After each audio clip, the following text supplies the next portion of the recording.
Hello friends, welcome to my cozy haven. My name is Fiona. I'm really glad you've clicked my video today. I hope you're going to enjoy it. I'm just going to be chatting about the books that I read this week and what I plan to be reading this weekend. I've had a good week. I was back at yoga on Tuesday, which was lovely. Did a gentle flow session and it was just so good. So I really enjoyed that. Have we done anything else this week? I had a friend came down yesterday to chat about our trip to the Edinburgh Book Festival next week, so did that. That was nice. I've been designing and laminating bookmarks for a friend and I'm making some for myself, so that's really good. But that's kind of been my week. It's been slow and steady, which has been lovely. Reading wise, it's been a good week. So I finished...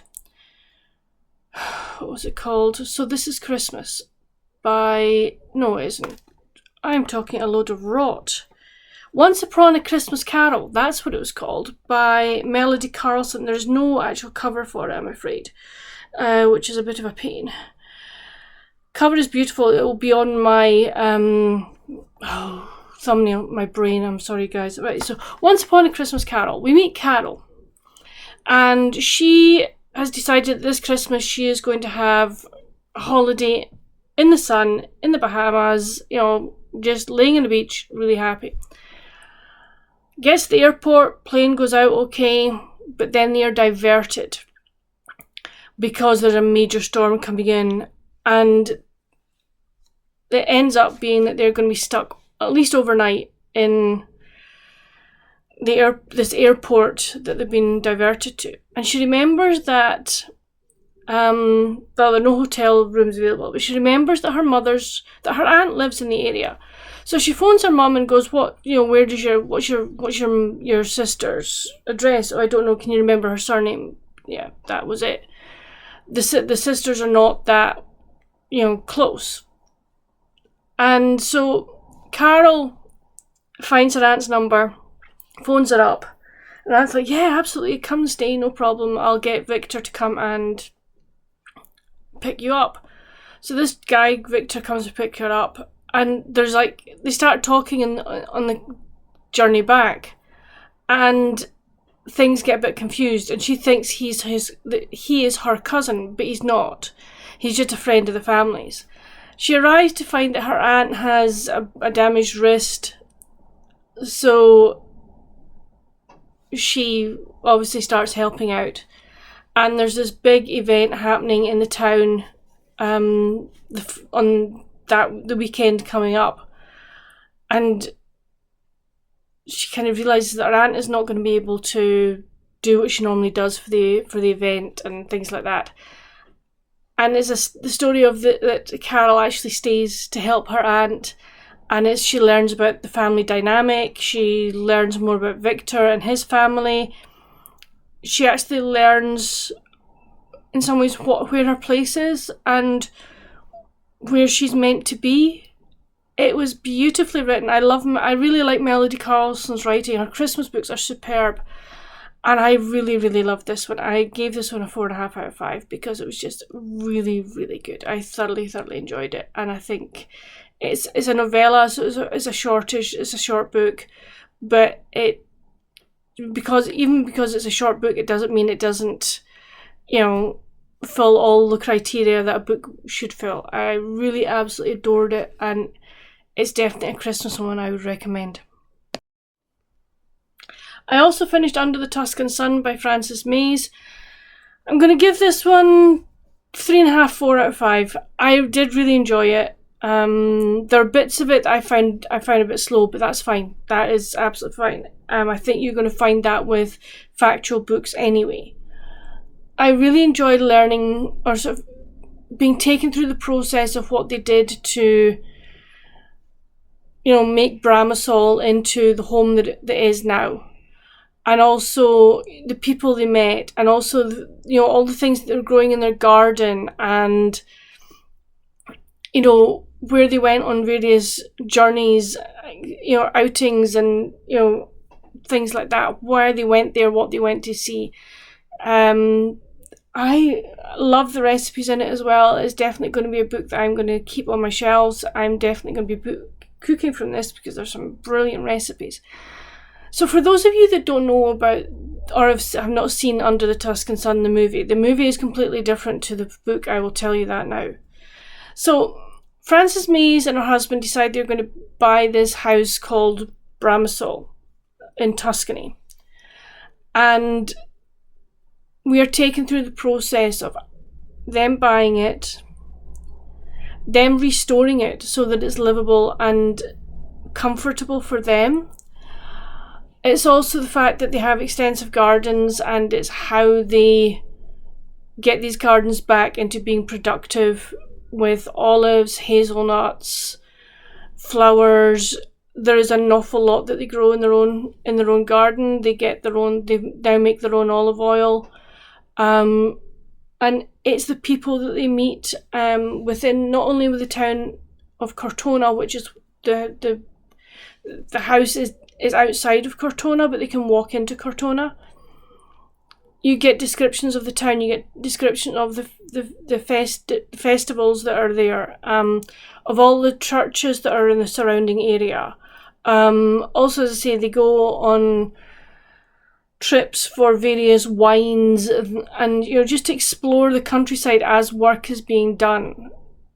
It's a delightful book. I really, really enjoy it. There's another one which is called Bella Tuscany, and I want to get that as well.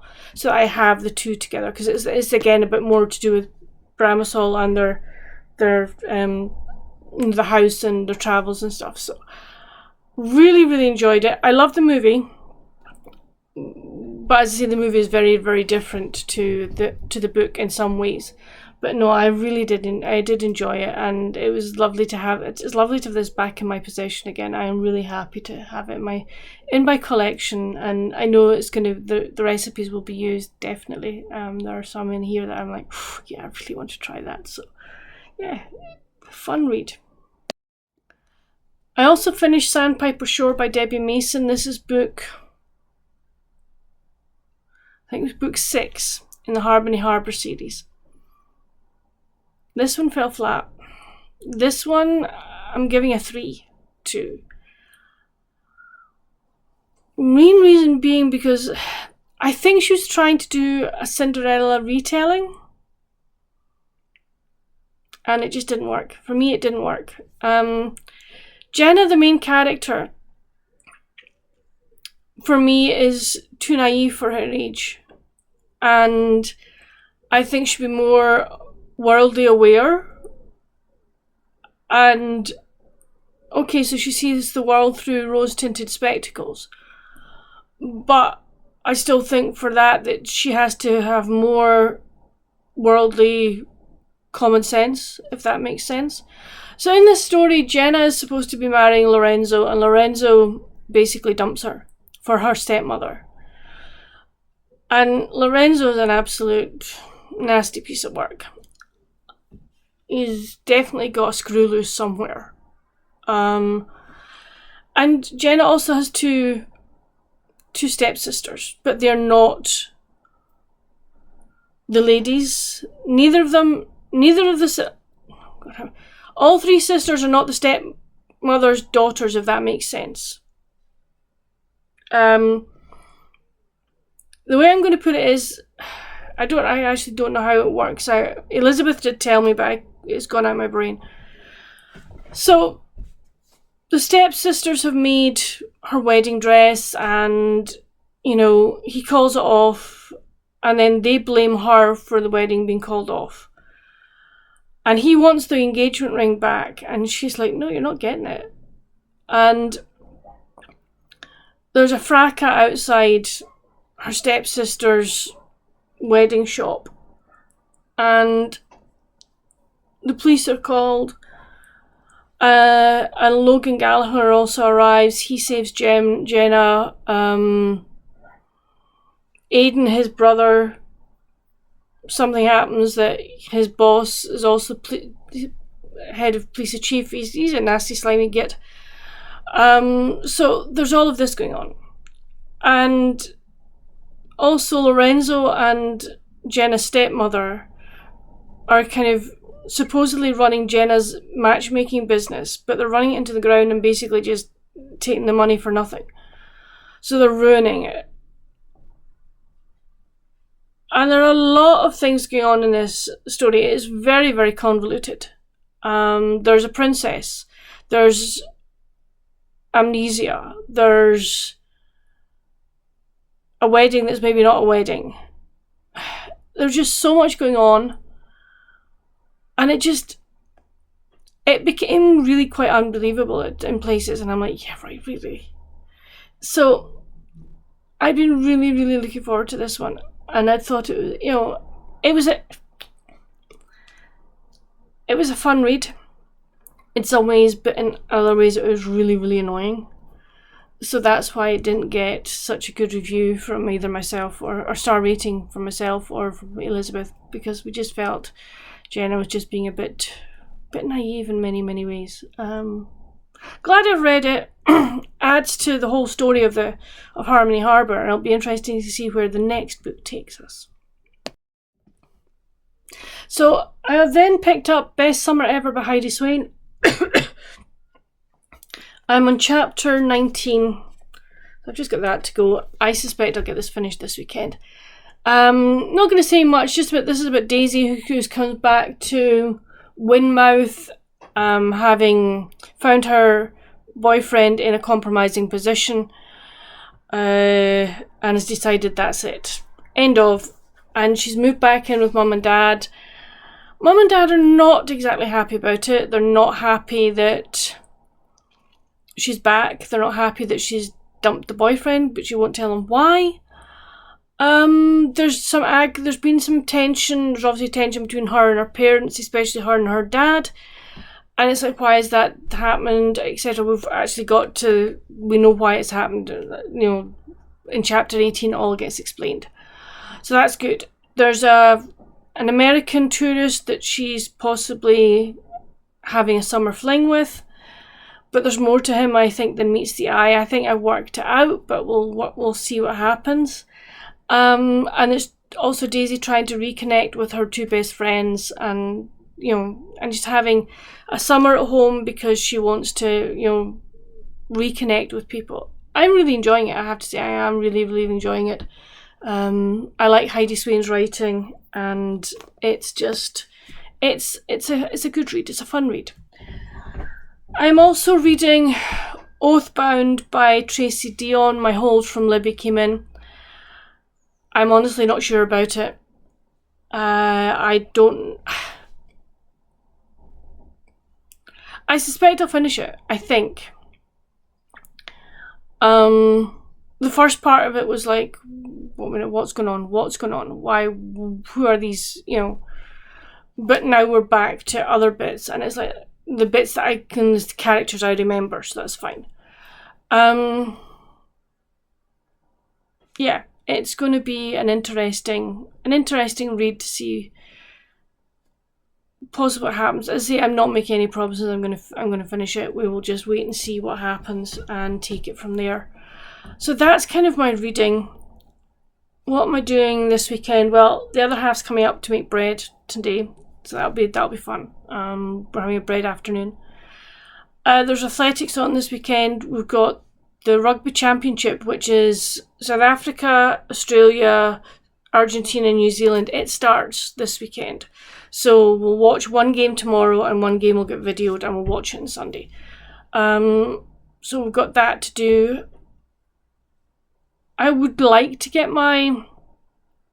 the front of my sweater started. I'd like to get the ribbing done at least this weekend if I can, and then means I can during the week progress with the sort of the base at the front, which would be good. I'd like to do that. I've got a cross stitch project I would like to finish, because I want to get that away as well if I can, as quickly as I can. So yeah, so there are things I've got to do and I want to do, which is good. But that's it for this video. Please come chat with me down in the comments. Have you read any of the books that I have been reading this week? What did you think of them? Are any that I've talked about, are they ones that you think you might pick up? I would love to know. What have you been doing this week, and what are your plans for the weekend? I'm being nosy. I would really like to know. So come chat with me down in the comments, and on your way there, why don't you, if you haven't already, if you've enjoyed this video, please give it a thumbs up. if you haven't already subscribed and you like my content, please subscribe. I would love more subscribers. I'm thoroughly enjoying my time here on YouTube and getting to know lots of people, which is great. But that's it for this video, friends. Until my next one, please stay safe and happy reading. Bye!